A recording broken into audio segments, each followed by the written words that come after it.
Good afternoon friends. आज हम उत्तराखंड लोक सेवा आयोग द्वारा पूछे गए क्वेश्चन को सॉल्व करेंगे। तो आज का फर्स्ट क्वेश्चन है, निम्नलिखित में से कौन सा सबसे पुराना राजवंश है? Option number A Gupta, option number B Maurya, option number C Vardhan, option number D Kushan. तो इसका राइट आंसर है ऑप्शन नंबर बी। इसकी व्याख्या, दिए गए विकल्पों में से सबसे पुराना राजवंश मौर्य वंश है। यह 332 ईसा पूर्व से 185 ईसा पूर्व है। मौर्य वंश के बाद कुषाण वंश के बाद गुप्त वंश, वर्धन वंश की स्थापना हुई।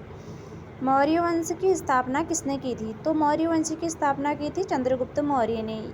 ये मोस्ट इम्पोर्टेंट क्वेश्चन है क्योंकि एग्जाम में क्वेश्चन पूछा जाता है कि मौर्य वंश की स्थापना किसने की थी, तो ये की थी चंद्रगुप्त मौर्य ने। नेक्स्ट क्वेश्चन बनता है, इस वंश का सबसे शक्तिशाली शासक कौन था? तो मौर्य वंश का सबसे शक्तिशाली शासक था, वो था अशोक। सेकंड क्वेश्चन है, इनमें से कौन सा गुलाम वंश का नहीं था?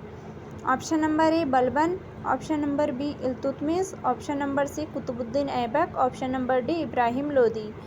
तो इसका राइट आंसर है option number D Ibrahim Lodi. Ibrahim Lodi Lodi वंश का शासक था। वह सिकंदर लोदी का पुत्र था।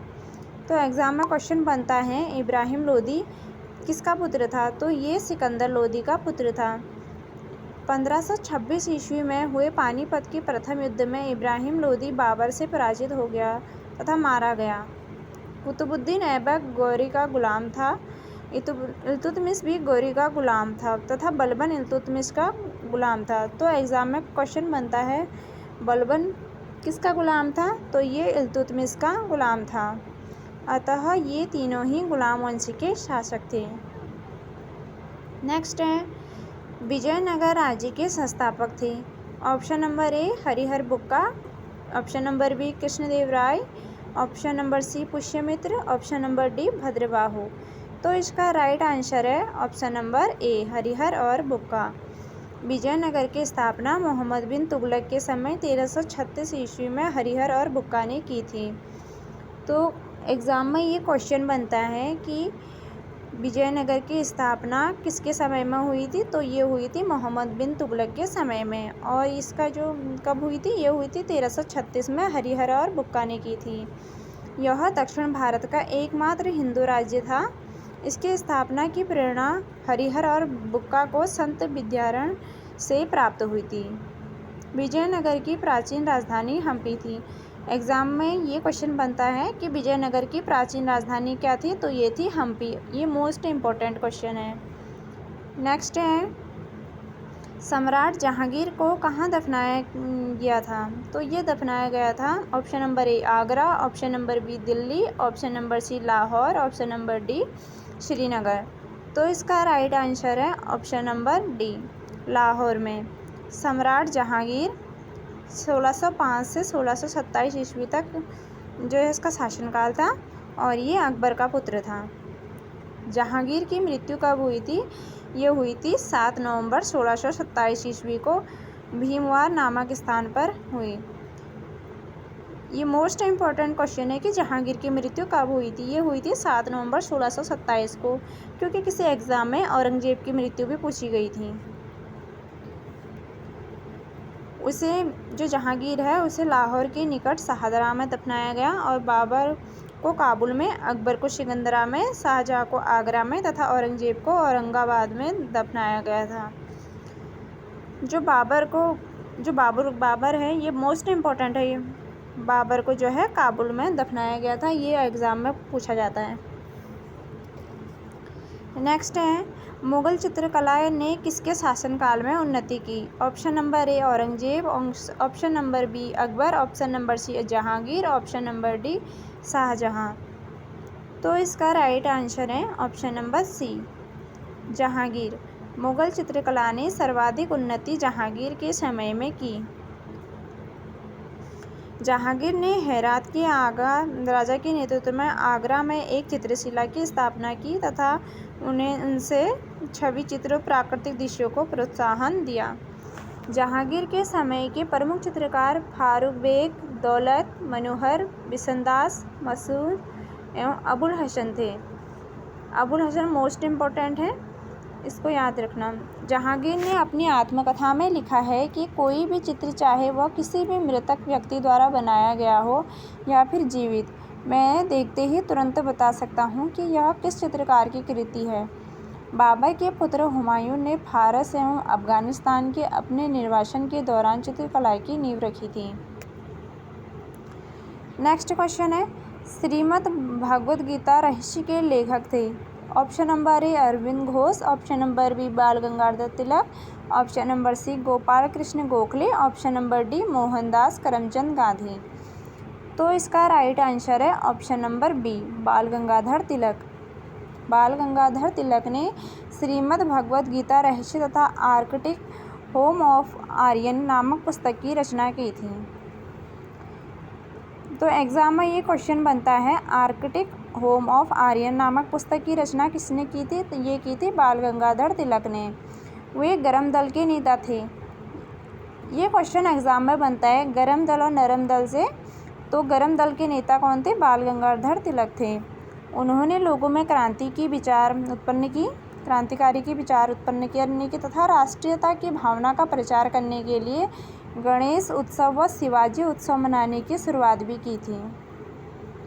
ये मोस्ट इम्पोर्टेंट क्वेश्चन है और ये क्वेश्चन बहुत बार पूछा गया है। गणेश उत्सव व शिवाजी उत्सव मनाने की शुरुआत किसने की थी? तो ये की थी बाल गंगाधर तिलक ने। नेक्स्ट है, भारतीय स्वतंत्रता संग्राम के संदर्भ में उषा मेहता की ख्याति का हेतु है।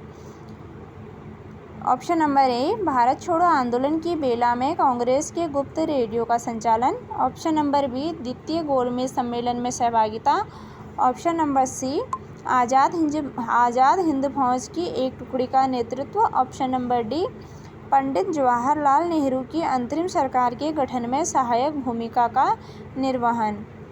तो इसका राइट आंसर है ऑप्शन नंबर ए भारत छोड़ो आंदोलन की बेला में कांग्रेस के गुप्त रेडियो का संचालन, ये इसका राइट आंसर है।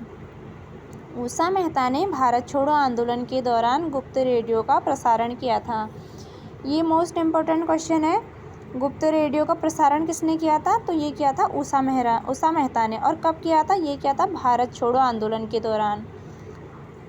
उन्होंने 1942 ईस्वी में भूमिगत नेताओं के साथ मिलकर सक्रियता से भारत छोड़ो आंदोलन में भाग लिया था। तो भारत छोड़ो आंदोलन में कब भाग लिया था? ये लिया था 1942 में। नेक्स्ट क्वेश्चन, ये उत्तराखंड का क्वेश्चन है। और श्रीदेव सुमन जिसके विरुद्ध लड़े वह था। ऑप्शन नंबर ए अंग्रेजों का औपनिवेशिक शासन, ऑप्शन नंबर बी टिहरी राज्य में वंशानुगत शासन, ऑप्शन नंबर सी गोरखा आक्रमण, ऑप्शन नंबर डी इनमें से कोई नहीं। तो इसका राइट आंसर है ऑप्शन नंबर ए अंग्रेजों का औपनिवेशिक शासन। श्रीदेव सुमन उत्तराखंड के प्रमुख क्रांतिकारी नेता थे। उन्होंने अंग्रेजों के औपनिवेशिक शासन के खिलाफ आंदोलन किए। उनका जन्म टिहरी गढ़वाल जिले की पट्टी बमुन के जौल ग्राम में 12 मई 1915 ईस्वी को हुआ था। एग्ज़ाम में ये क्वेश्चन बनता है कि श्रीदेव सुमन का जन्म कब हुआ था? तो श्रीदेव सुमन का जन्म हुआ था 12 मई 1915 को। इन्होंने दिल्ली में देवनागरी महाविद्यालय की स्थापना की। तो क्वेश्चन बनता है कि देवनागरी महाविद्यालय की स्थापना किसने की? इसकी स्थापना की थी श्रीदेव सुमन ने। और कहाँ की थी? इसकी स्थापना की थी दिल्ली में। 1930 ईस्वी में 14 वर्ष की अल्प आयु में नमक सत्याग्रहों में भाग लिया था। तो एग्ज़ाम में ये क्वेश्चन बनता है कि श्रीदेव सुमन ने नमक सत्याग्रह में भाग कब लिया था? ये लिया था 1930 में। तब उनकी एज थी 14 वर्ष। इन्होंने जो 15 दिन की जेल काटी और इनको जो है 15 दिन की जेल हुई थी। अहिंसक तरीके से ब्रिटिश सरकार से टिहरी की स्वतंत्रता के लिए 25 जुलाई 1944 ईस्वी को 84 दिन की भूख हड़ताल के पश्चात ये शहीद हुए। और क्वेश्चन बनता है श्रीदेव सुमन ने कितने दिन की भूख हड़ताल की? 84 दिन की भूख हड़ताल में जो है इनकी मृत्यु हो गई थी।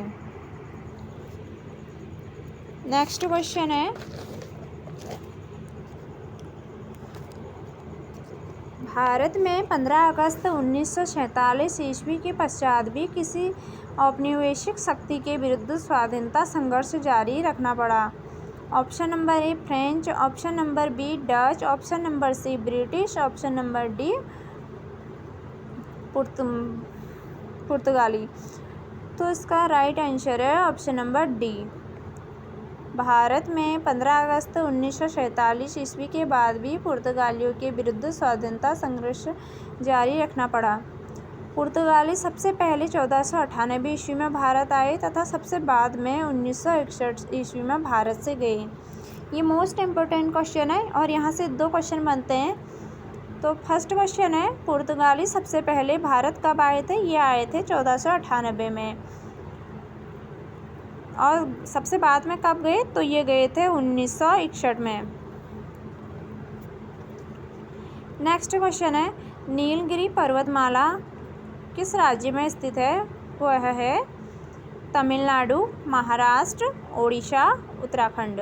तो इसका राइट आंसर है ऑप्शन नंबर ए।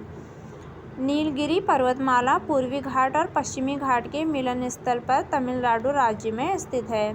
एग्ज़ाम में ये क्वेश्चन बनता है। इसका सर्वोच्च शिखर दोदाबेट्टा है। यह दक्षिण भारत की दूसरी सबसे सर्वोच्च चोटी है। प्रसिद्ध पर्यटक स्थल ऊटी या ऊटकमंग नीलगिरी में ही स्थित हैं। नेक्स्ट क्वेश्चन है, बांग्लादेश में प्रवेशोपरांत गंगा कहलाती है। ये इजी क्वेश्चन है बट इम्पोर्टेंट है। इसका राइट आंसर है ऑप्शन नंबर ए। गंगा की धारा बांग्लादेश में फ्रक्का के बाद प्रवेश करती है, जहां इसे पद्मा कहा जाता है। आगे चलकर चंदनपुर में पद्मा ब्रह्मपुत्र नदी से मिल जाती है, जहां इसे मेघना या जमुना कहते हैं। नेक्स्ट क्वेश्चन है, पंजाब में कौन सा स्थान हौजरी उद्योग के लिए प्रसिद्ध है? Option number A Gurdaspur, option number B Amritsar, option number C Ludhiana, option number D Jalandhar. तो इसका राइट आंसर है ऑप्शन नंबर सी। पंजाब में स्थित लुधियाना हौजरी उद्योग के लिए प्रसिद्ध है। ये मोस्ट इम्पोर्टेंट क्वेश्चन है, इसको नोट कर लेना। इसके अन्य औद्योगिक नगरों में पटियाला, पठानकोट, अमृतसर, जालंधर, कपूरथला, भटिंडा आदि हैं। नेक्स्ट क्वेश्चन है, चंद्र ग्रहण होता है जब ऑप्शन नंबर ए पृथ्वी और सूर्य के बीच चंद्रमा आ जाता है, ऑप्शन नंबर बी सूर्य और चंद्रमा के बीच पृथ्वी आ जाती है, ऑप्शन नंबर सी पृथ्वी और चंद्रमा के बीच सूर्य आ जाता है, ऑप्शन नंबर डी सूर्य और चंद्रमा एक ही स्थान पर होते हैं।